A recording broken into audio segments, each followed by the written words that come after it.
Honorable Principal Sir, respected teachers, and here presented respected guests, and all of my dear friends.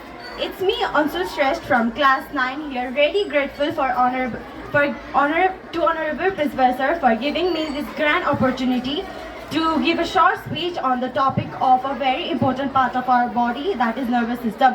Nervous system is the master system of our body that receives stimulus and sends it to other part of our body in the form of an impulse so that there will be corresponding response.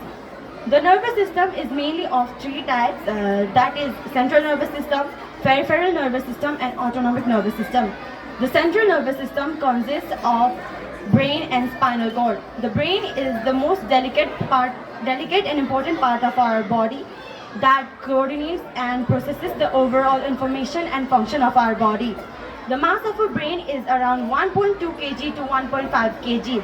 It is covered with a three-layer membrane called meninges. The outermost layer of the brain is called dura mater. The middle layer is called arachnoid, and the third and innermost layer is called pia mater. There is a hollow cavity between the arachnoid and pia mater, which is known as subarachnoid space. This space is filled with a special type of fluid called cerebrospinal fluid. It is made up of water, minerals, and wastes that surround the brain. The main function of cerebrospinal fluid is to protect the brain from mechanical injury by absorbing the mechanical shock. The brain consists of many parts like cerebrum, cerebellum, medulla oblongata, spinal cord, etc. The cerebrum is the largest part of the brain that coordinates the higher functions like intelligence, memory, problem-solving ability, etc. Likewise, the cerebellum coordinates the functions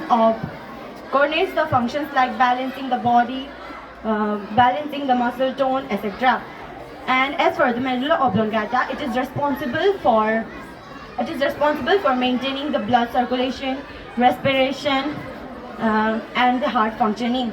As for the spinal cord, it is a long cylindrical part of our body that originates from the lower end of the medulla oblongata and covers around two-thirds of the vertebral column, that is also referred as backbone.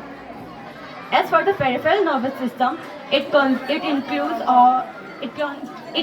12 pairs of spinal nerves, 31 pairs of spinal nerves, and likewise the autonomic nervous system consists of sympathetic and parasympathetic nervous system, among which the sympathetic nervous system increases the body temperature, blood pressure in sense of danger, and parasympathetic nervous system decreases it to bring the body down in normal condition. By saying this much, I would like to end my short speech here. Thank you.